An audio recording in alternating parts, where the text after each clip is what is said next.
갈라디아서 3장의 본문 속에서 1장에서 2장에서 자신이 변증했던 복음의 핵심에 대해서 바울은 논증을 하고 있습니다. 믿음으로 말미암은 칭의에 대해서 여러 가지 증거들을 들어서 입증을 하고 있는데, 앞선 3장에서는 두 가지의 증거와 또 하나의 상식적인 예시를 들어서 그것을 논증을 하였습니다. 첫 번째 증거가 그리스도인의 경험이었죠. 갈라디아인을 포함한 그리스도인들이 겪은 그 경험을 통해서 바른 길을 깨닫고 잘못된 길에서 돌이키고자 했던 것입니다. 모든 그리스도인들이 성령을 받았는데, 그리고 그것은 율법의 행위가 아니라 그리스도의 복음을 듣고 믿음으로 인하여 얻게 된 것이라는 사실을 모두 알고 있었던 소중한 경험이었습니다. 그래서 바울은 그들이 성령으로 시작한 것을 왜 육체로 마치려고 하냐고 했었던 것이죠. 그리고 이어서 두 번째 증거로 구약의 말씀을 들어서 논증을 하였습니다. 구약의 여러 구절들을 인용하며 논증을 하였죠. 그것은 바로 유대인들이 자랑하던 그들의 역사였습니다. 그들에게 큰 영향력을 행사하고 있는 바로 아브라함에 대한 역사를 통해서 아브라함의 참된 저수는 믿음으로 말미암은 자들이라는 것을 분명하게 주장하였던 것이죠. 그리고 아브라함에게 주셨던 그 복은 율법의 행위가 아니라 믿음으로 말미암는다는 것을 다시 한번 강조하였습니다. 율법의 행위로서 의롭다함을 얻을 수 있는 사람은 단 한 사람도 없는 것이라고 말했던 것이죠. 세 번째 논증에서 바울은 일상적인 예시를 통해서 그가 전하고자 하는 바를 분명하게 하였습니다. 그 예시는 또한 아브라함의 때로부터 모세를 거쳐 예수 그리스도께까지 오는 구약의 역사를 개관하는 것이었습니다. 유대인들에게 큰 영향을 미치는 아브라함과 또한 모세라는 위대한 이름들이 하나님의 목적 안에서 어떻게 연관이 되어 있는지를 이야기하였던 것이죠. 그래서 하나님께서는 아브라함에게는 약속을, 모세에게는 율법을 주셨다고 하였습니다. 그리고 약속으로부터 율법이 이어진다고 하였죠. 그러므로 율법으로 이 약속을 폐기하거나 수정할 수 없다고 하였습니다. 오히려 이 율법이 약속에 대해서 없어서는 안 될 것임을 가리키고 있다는 것을 분명하게 보여주고 있었죠. 왜냐하면 율법으로는 죄 아래에서 벗어날 수 없기 때문입니다. 오히려 약속이 필요함을, 그리고 은혜가 필요함을 더욱 강하게 깨닫게 하는 것이죠. 그러한 약속을 하나님께서 예수 그리스도를 통해서 성취하신 것을 보여주었습니다. 모든 사람이 이 죄의 속박 안에 두었지만 예수 그리스도를 믿음으로 말미암은 그 약속을 받을 수 있는 것은 믿는 자들이었다는 것을 말하고 있었던 것입니다. 이제 오늘 본문에서 이 바울은 이전의 논증들을 이어가면서 두 가지를 대조하고 있습니다. 모든 사람들은 둘 중에 하나라고 말하고 있는 것이죠. 약속의 성취를 기다리고 있기에 아직 율법에 속박되어 있거나 약속을 유업으로 받았기 때문에 율법에서 해방되었거나 이 둘 중에 하나라고 말하고 있는 것입니다. 그러니까 율법 아래에 있거나 그리스도 안에 있거나 둘 중에 하나라고 말하면서 이 율법 아래에 있는 것과 그리스도 안에 있는 두 단계를 설명을 하고 있습니다. 하나님께서 율법을 지나 하나님의 약속을 경험하게 하셨습니다. 그러나 때로는 어떤 이들이 이 율법은 없이 약속으로만 나아가기를 원하는 경우도 있습니다. 율법의 정죄는 아프고 괴롭기 때문이죠. 그 고통을 뛰어넘고자 하는 것입니다. 이것은 앞선 내용에서 바울의 말을 오해하고 율법이 필요한 이유가 무엇인지, 율법의 용도가 무엇인지를 물었던 것과 마찬가지였던 것입니다. 그래서 바울은 율법을 통과하여 약속으로 나아가는 그 단계에 대해서 지금 보여주고자 하는 것입니다. 첫 번째로 율법 아래에서는 이들이 어떤 모습으로 살아가고 있었는지, 어떤 모습이었는지를 말하고 있습니다. 율법 아래에서는 매인바 되었다고 말하고 있습니다. 그리고 갇혔다고 말하고 있습니다. 이것을 설명하면서 바울은 율법을 두 가지로 비유를 하고 있습니다. 처음에는 두 개의 단어로 그것을 표현을 합니다. 23절에 보면 율법 아래에서 매였고 갇혔다라고 말하고 있습니다. 여기에서 메이다라고 번역된 풀레오라는 단어는 감시하다, 감금하다라는 뜻과 더불어서 보호하다라는 어떻게 보면 상반된 의미를 동시에 가지고 있는 단어입니다. 그러니까 외부로부터 오는 위험에서 보호한다라는 의미와 또한 내부로부터의 도주를 막기 위한 감시라는 의미가 동시에 들어있는 단어라는 겁니다. 그리고 바로 이어서 나오는 갇히다라고 번역된 싱클레이오라는 단어는 명백하게 구속하다, 잡다, 가두다라는 의미를 가지고 있습니다. 이 두 단어를 종합해서 보면 지금 율법 아래에 갇혀 있고 마치 죄수처럼 이 율법이라는 감옥에 갇혀서 감시당하고 있음을 보여주고 있는 것이죠. 이것이 미완료형으로 사용되었는데 지속적으로 그렇게 율법의 감시와 속박 가운데 묶여 있어야 함을 그렇게 보여주고 있었던 것입니다. 그러나 이것은 영구적인 감옥이 아니었습니다. 만약에 이것이 영구적인 감옥이었다면 소망이 없었을 것이죠. 그러나 그것은 명확한 종착점을 가지고 있는 것입니다. 그 종착점은 바로 믿음이 오기 전입니다. 그러니까 믿음의 도래라는 것입니다. 이것을 23절에서는 계시될 믿음의 때까지라고 설명을 하고 있습니다. 여기에서 말하고 있는 이 믿음이라는 것은 총칭적인 믿음을 가리키는 것이 아니라 어떤 한 특정한 믿음을 말하고 있는 것이죠. 그 믿음이 오는 특정한 때를 보여주고 있는 것입니다. 그래서 그 믿음은 바로 예수 그리스도께서 오심과 밀접하게 연계가 되어 있습니다. 정리해서 말하자면 바울이 말하고 있는 이 믿음이라는 것은 그 믿음이라는 것은 예수 그리스도에 대한 믿음을 말하는 것이며 나아가서 구원에 이르는 믿음을 주시는 예수 그리스도를 말한다는 것입니다. 그리스도에 의해서 실현되고 그리스도에 의해서 주어지는 믿음이라는 것입니다. 그래서 22절 마지막에 언급된 그 믿음을 이곳에서 말하고 있는 것입니다. 이 말에 대해서 그러면 그리스도께서 오시기 전에는 믿음이 존재하지 않았다는 것을 의미하는 것이 아니냐라고 말할 수도 있는데 그것은 아닙니다. 오히려 바울은 그리스도께서 성육신 하시기 오래전에 이미 아브라함이 믿음을 가졌음을 그리고 그 믿음으로 말미암아 의롭다함을 얻었음을 밝힌 바가 있었던 것이죠.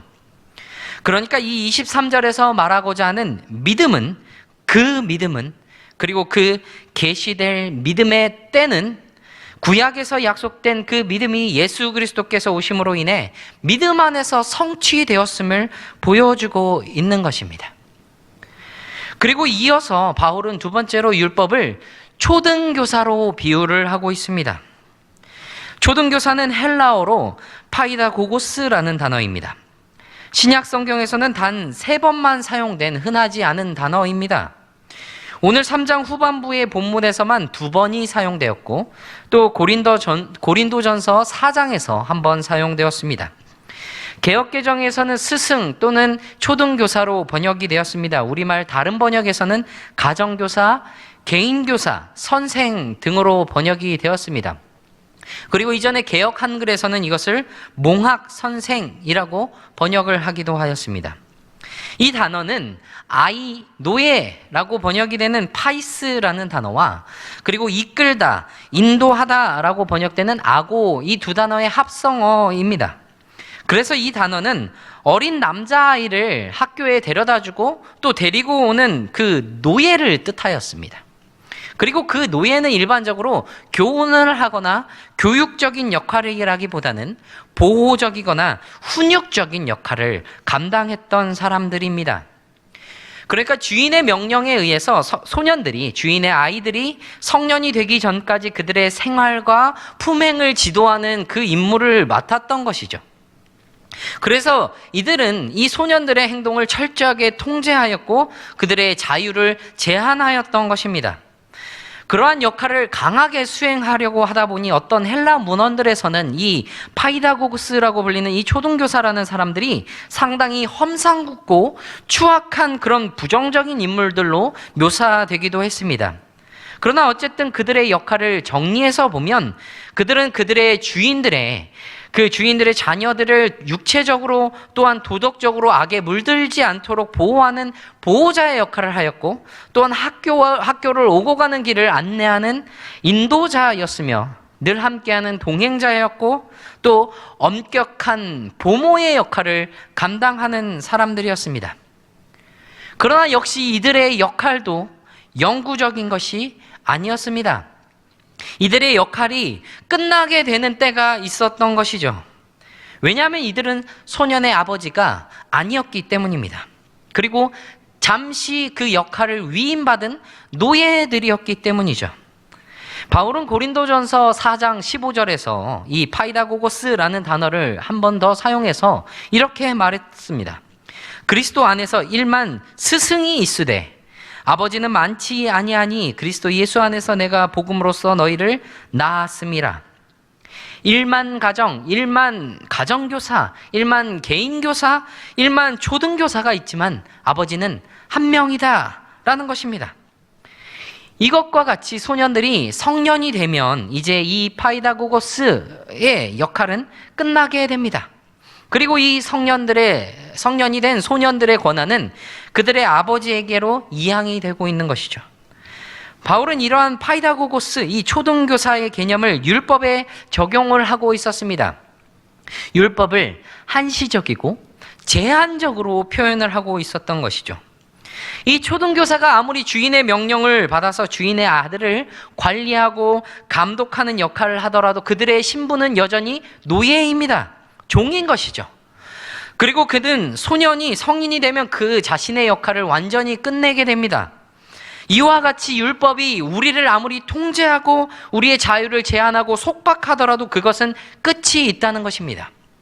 24절에서 이것을 무엇이라고 하냐면 우리를 그리스도께로 인도하는 이라고 말하고 있습니다.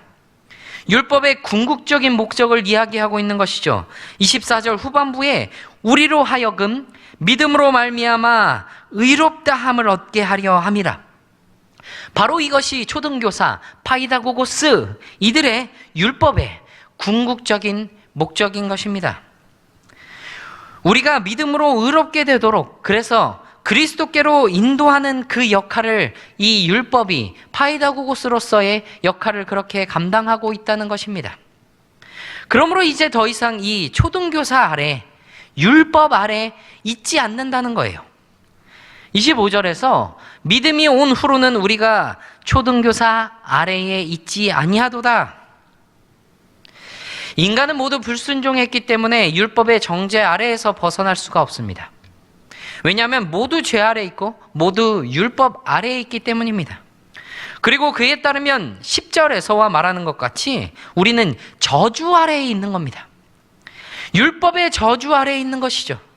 우리가 하는 어떤 행위로도 그 아래에서 탈출할 수 없습니다. 감옥에서처럼 우리가 나가지 못하게 끊임없이 감시하고 다시 그 감옥으로 몰아넣습니다. 이 초등교사처럼 우리의 죄악된 행위를 끊임없이 꾸짖고 벌합니다. 그러나 여기에 하나님의 은혜가 있는 것은 하나님께서 이러한 억압과 속박 속에 우리를 영원히 두지 않으셨다는 겁니다. 하나님의 은혜는 하나님께서 주신 그 약속이 더 바람직하도록 율법을 우리에게 주셨다는 것이죠. 그러니까 하나님께서 주신 이 율법이 우리를 억압하는 것은, 우리를 속박하는 것은 궁극적으로 우리에게 상처와 고통을 주기 위한 것이 아니라 하나님의 그 복을 누리게 하기 위한 것임을 보여주고 있는 것입니다. 우리는 믿음으로 말미암아 의롭다함을 얻게 되는 것을 분명하게 알게 하고, 그것을 얻기 위해서는 그리스도를 믿는 믿음이 있어야 함을 깨닫게 되어야 함을 이것이 보여주고 있는 것이죠. 그래서 그것이 은혜이며 복이고, 그리고 그것이 하나님께서 율법을 주신 궁극적인 목적이라는 겁니다. 오직 그리스도만이 이 율법의 저주가 가두어놓은 이 감옥에서 자유케 하실 수 있고, 오직 그리스도만이 이 율법의 엄격한 훈육에서 풀려나게 하실 수 있다는 것입니다. 그래서 믿음 이후로는, 믿음의 때 후로는 더 이상 초등교사 아래, 율법 아래에 있지 않습니다. 그러면 어디에 있겠습니까? 바로 그리스도 안에 있는 겁니다. 첫 번째로 바울이 이 율법 아래에서 우리가 어떤 모습이었는지 말했다면, 지금 이 두 번째로는 그리스도 안에서 우리가 어떤 존재로 있는지, 우리가 그 안에서 어떤 존재인지를 말해주고 있습니다. 그것에서 전제되는 것은 바로 예수 그리스도 안에 있을 수 있는 것은, 그 있을 수 있는 근거는 바로 믿음이라는 거예요. 그리스도와의 연합은 오직 그리스도께 대한 믿음으로만 말미암는다는 것을 보여주고 있는 것이죠. 그렇게 연합됨으로써 우리가 그리스도 안에서 어떤 존재인지, 우리가 그 안에서 어떤 결과를 경험하게 될 것인지를 세 가지를 통해서 말해주고 있습니다. 그 처음은 그리스도 예수 안에서 하나님의 아들이 되는 것입니다. 그리스도 예수 안에서 우리가 하나님의 자녀가 되는 것이죠. 26절에서 이렇게 말하고 있습니다. 너희가 다 믿음으로 말미암아 그리스도 예수 안에서 하나님의 아들이 되었으니. 원문에서 이 본문에 보면 가르라는 접속사가 포함되어 있습니다. 왜냐하면이라는 의미죠. 바로 믿음이 온 후로 그리스도인이 더 이상 이 초등교사 아래에 있지 않게 되는 그 이유가 무엇인지 설명을 해주고 있어요. 그리고 그것은 앞에서 말한 모든 것이 너희라고 지칭한 모든에게 적용된다는 것을 의미하고 있는 것이죠. 그리스도 안에서 하나님의 자녀들 모두에게 이것을 말하고 있는 것입니다. 초등교사가, 이 파이다고고스가 때가 이르면 아버지에게 그 아들을 넘기고 이제 그 율법의 역할을 다하고 그리스도 예수 안에 거하게 하는 것이죠. 하나님께서는 이 율법을 통해서 우리를 정죄하시고 감금하시는 분이 아닙니다. 우리의 초등교사가 우리의 감옥이 아니시라는 겁니다. 하나님은 우리의 아버지시라는 것이죠. 그래서 그 깊은 사랑으로 그리스도 안에서 그 믿음으로 우리를 용서하시고 우리를 품어주셨습니다. 그래서 우리는 이제 하나님의 영광스러운 상속자로서, 성인이 된 자녀로서 그 특권을 누릴 수 있게 되는 것입니다. 양자가 된다는 것은 바로 신분의 변화를 의미를 합니다. 노예였든지 종이었든지 아니면 평민이나 귀족이었든지 양자가 된다는 것은 결국은 새로운 신분을 얻게 된다는 것을 말하고 있는 것이죠. 그리고 그것은 입양을 통해서 아들의 권리를 부여받는 것을 가리키고 있습니다. 양자가 되면 두 가지를 가지게 돼요. 하나는 아들로서의 특권이고 또 다른 한 가지는 아들로서의 의무입니다. 입양이 된 양자는 아들과 동일한 신분과 권한을 갖게 되는 것이죠. 그리고 그 신분은 자신을 입양한 그 부모의, 양부모의 신분에 크게 영향을 받게 됩니다. 더 이상 친부모의 영향을 받지 않게 된다는 것이죠. 이 친부모에 대해서는 상속을 받을 권리도 없고 그리고 그 빚에 대한 책임도 없어지게 되는 것입니다.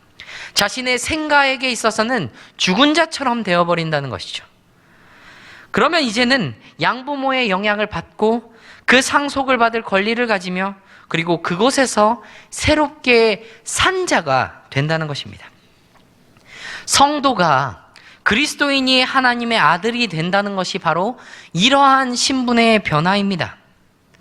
하나님께서는 율법 아래에 있던, 율법의 저주 아래에 있던 이 인간을, 죄의 노예에 사로잡혀가던 죄인을 하나님의 아들로 삼아 주셨습니다. 그것은 전적으로 하나님의 약속에 근거한 것이었어요. 하나님의 주권적인 선택과 하나님의 주권적인 은혜로 인해서 양자가 될 수 있었다는 겁니다. 그리고 그 은혜는 그리스도 안에서 이루어지고 또 하나님의 자녀가 되기 위해서는 믿음으로 말미암아 그리스도 안에 있어야 하는 것이 필수적입니다. 그래서 27절에서 바울은 세례를 통해서 이와 같이 성도의 그리스도와 연합을 확연하게 나타내고 있습니다. 27절에 누구든지 그리스도와 합하기 위하여 세례를 받은 자는 그리스도로 옷 입었느니라. 앞선 26절과 연결이 되고 있는 이 27절의 말씀들을 보여주고 있는 것이죠.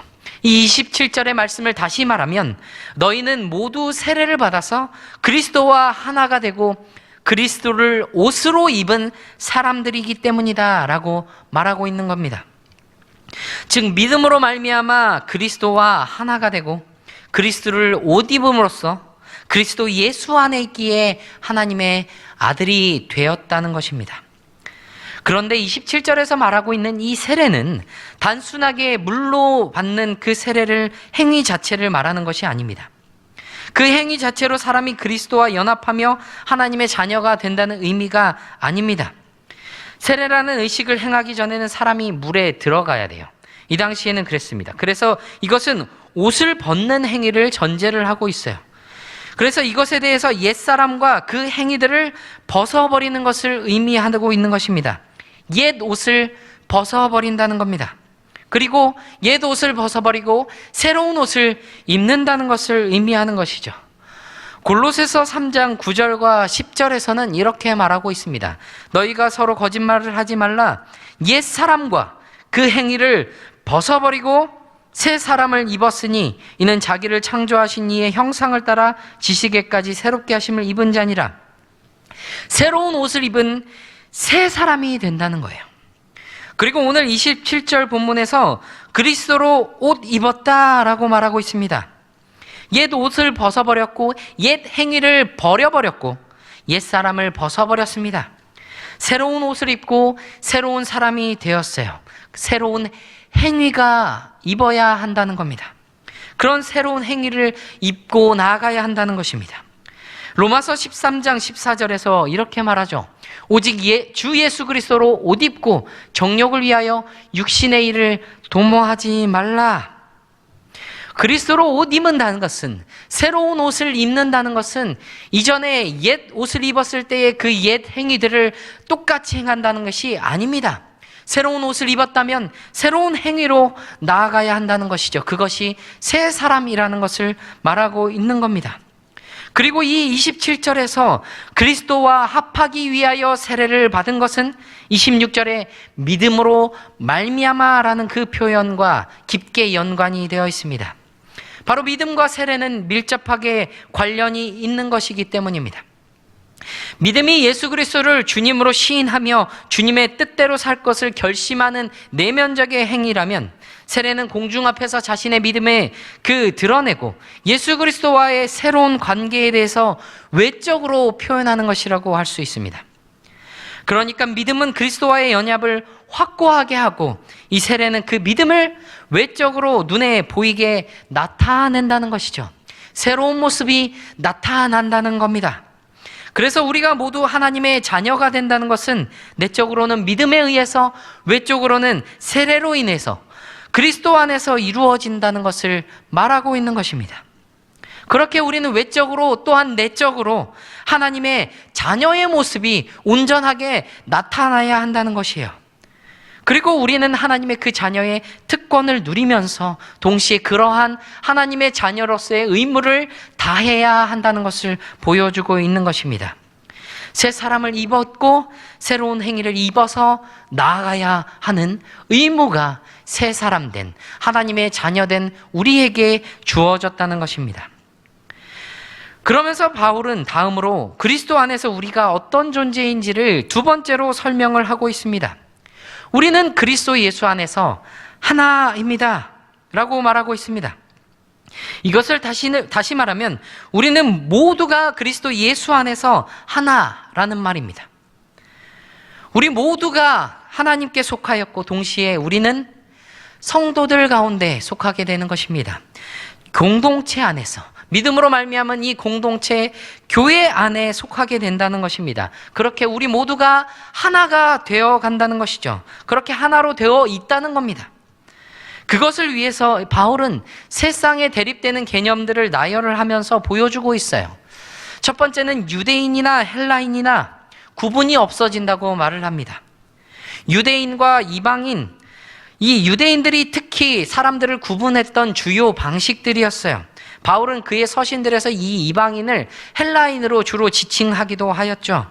그래서 유대인이나 헬라인이나 구분이 없어진다는 것은 인종이나 언어나 문화와 상관없이 모두가 포함된다는 말입니다. 그리스도 안으로 들어간다는 것은 이러한 구별들이 없어진다는 것이에요. 그러한 구분이 없어진다는 것을 의미하는 겁니다.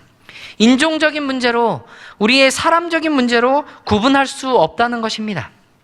두 번째로 뭐라고 말하냐면 종이나 자유인이나 구분이 없어진다고 말하고 있어요. 신분적인 차이가 없어진다는 것입니다. 역사상 모든 사회에서 계층이나 계급들이 있었습니다. 그에 따른 차등적인 제도들이 있었죠. 출생 환경이나 재산이나 권력이나 교육과 같은 그런 것으로 구분이 되곤 했습니다. 특히 이 당시에 로마 제국 시대에서는 가장 크게 나뉘는 두 계급을 본다면 종과 자유인입니다. 그러나 그리스도 안에서는 지위나 재산으로 구분되는 것, 권력이나 출신으로 구분되는 것 모두 무효한 것이 되어버린다는 겁니다. 모두 그런 구분들이 없어진다는 것을 말하고 있는 것이죠. 세 번째로 남자나 여자나 구분이 없어진다고 말하고 있어요. 고대 사회에서는 여성들의 지위가 그렇게 높지 못했습니다. 유대교에서도 마찬가지였어요. 그러나 바울은 여기에서 그리스도 안에서는 남자와 여자의 구분이 없어진다고 말하고 있습니다. 모두가 그리스도 안에서 하나라는 것을 바울은 설명을 하고 있어요. 인종적으로, 사회 계층적으로, 성적으로 구분이 되지 않는다는 말은 똑같이 변한다는 것을 말하는 것이 아닙니다. 다른 인종들이 하나의 인종이 되고 문화적 교육적 배경이 다른 사람들이 하나의 문화 교육의 배경이 되는 것, 그리고 남자가 여자처럼 여자가 남자처럼 또는 중간에 어떤 다른 것이 될 수 있다는 것을 말하는 것이, 그런 말도 안 되는 말을 하는 것이 결코 아니라는 것입니다. 바울이 말하는 그 구분이 없어졌다는 말은 그러한 구분이 존재하지 않는다는 말이 아니라 그런 구분들이 서로의 교제 속에서 서로가 하나 되는 것에서 장애물이 되지 않는다는 거예요. 왜냐하면 우리는 믿음이라는 그 하나님께서 주신 그리스도께 대한 그 믿음이라는 동일한 하나로, 그 하나로 예수 그리스도 안에서 하나이기 때문이라는 겁니다. 그래서 바울은 이제 마지막으로 그리스도 안에서 우리가 어떤 존재로 있는지를 이렇게 말합니다. 그리스도 안에서 우리는 약속대로 유업을 이을 자라고 말하고 있습니다. 그리스도와 연합함으로 우리는 그리스도 예수 안에 있어요.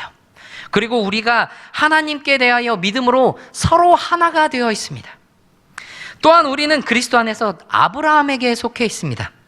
7절에서 믿음으로 말미암은 자들은 아브라함의 자손이라 라고 바울이 말했던 것이죠. 이것은 아브라함의 혈통적인 자손을 의미하는 것이 결코 아니라고 말했습니다. 아브라함에게 주신 그 약속을 이어받을 수 있다는 것을 말했던 것이죠. 왜냐하면 하나님께서 아브라함에게 주신 그 약속으로 예수 그리스도를 보내셨고 그분께서 그 약속을 성취하셨는데 우리는 그분과 연합하였기 때문입니다. 그래서 우리가 바로 아브라함에게 속했다고 말하는 것이에요. 그 말은 바로 아브라함에게 주신 그 믿음으로 말미암는 그 약속에 우리가 속했다는 것을 말하고 있는 것입니다. 이것이 바로 우리가 그리스도 안에서 생기는 결과입니다. 하나님의 아들이 되었으므로 우리는 이 특권을 누릴 수 있게 되었어요. 상속자가 되었습니다. 양자로서 상속자가 되었습니다. 유업을 받을 수 있게 된 것이에요. 하나님의 그 유산을 받을 수 있게 되었다는 겁니다. 이스라엘에게는 이 상속받은 소유가, 그러니까 즉 유업이 하나님께서 친히 허락하신 것으로 간주되었어요. 그래서 그들은 그것을 거룩하게 여기고 소중하게 생각을 하였습니다. 그래서 그 유업을 팔지 않았고 혹은 너무 형편이 어려워서 그것을 팔았다면 안식년, 희년에는 돌려받을 수 있는 그런 제도를 하나님께서 마련해 두셨던 것이죠. 왜냐하면 그 모든 것은 하나님의 소유였기 때문입니다. 땅만이 아니라 백성들까지도 하나님의 것이었습니다.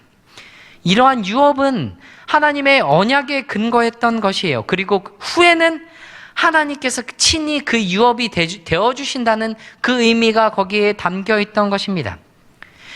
이것은 물질적으로는 땅이라는 의미였지만 영적으로는 하나님께서 약속하신 하나님 나라를 소유하게 하실 그 약속을 가리키고 있는 겁니다.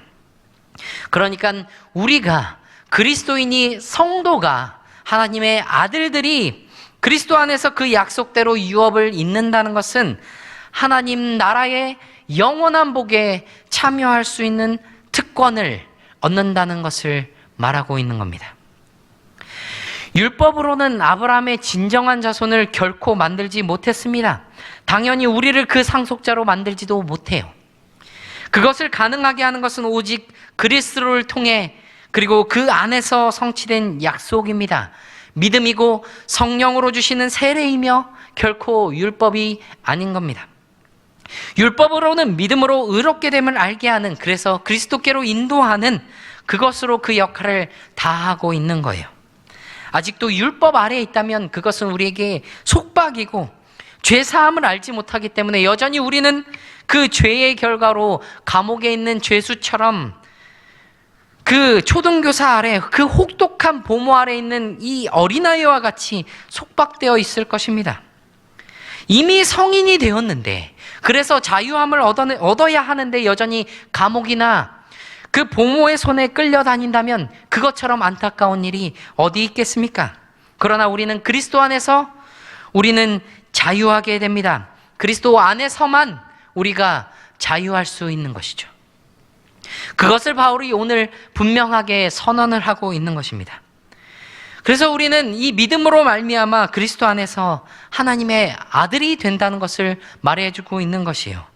그리스도 안에서 하나가 되며 그리스도 안에서 우리는 상속자가 되어 하나님의 유업을 이을 자가 될 수 있는 것입니다. 그러한 특권을 우리에게 누리게 하셨는데, 우리가 하나님의 아들로서 하나님의 자녀로서 마땅하게 감당해야 할 의무가 우리에게 분명하게 있습니다.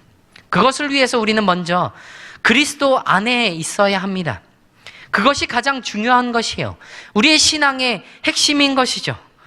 그러기 위해서 우리는 앞서서 우리의 율법을 통해서 그리스도의 은혜가 필요함을 철저하게 깨달아야 합니다. 다시 말하면 우리가 죄인이라는 사실을 분명하게 깨달아야 한다는 것입니다.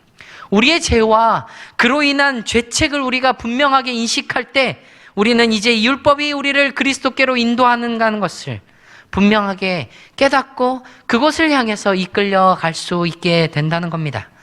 그래서 그리스도를 믿음으로 의롭다함을 얻어서 우리는 그리스도 안에 거할 수 있게 된다는 거예요. 그리스도 안에 거한다는 것은 믿음으로 가능한 것이라고 바울은 계속해서 강조했었죠. 우리는 이것을 말씀을 통해서 계속해서 반복해서 우리가 보게 됩니다. 다른 방법은 없다고 분명하게 말씀하고 있어요. 율법을 통해서도 우리의 어떠한 행위를 통해서도 그것은 가능하지 않은 겁니다. 오직 믿음이며 그것은 오직 믿음만이 유일한 방법입니다.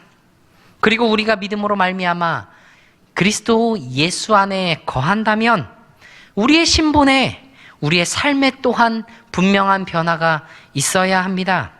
그리스도로 옷 입은 새로운 신분이 되었다는 그 본질적인 변화가 우리 삶 가운데 나타나야 한다는 것이죠.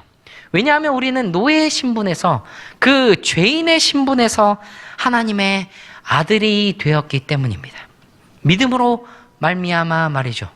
우리가 어떻게 해서도 얻을 수 없는 그 믿음을 하나님의 주권적인 은혜로 우리에게 주셨기 때문입니다. 그래서 우리는 우리 안에 일어난 이 변화가 우리의 삶의 모습 속에서 온전하게 나타날 때 우리는 하나님의 그 유업을 받는 상속자의 모습을 온전하게 누릴 수 있게 된다는 겁니다.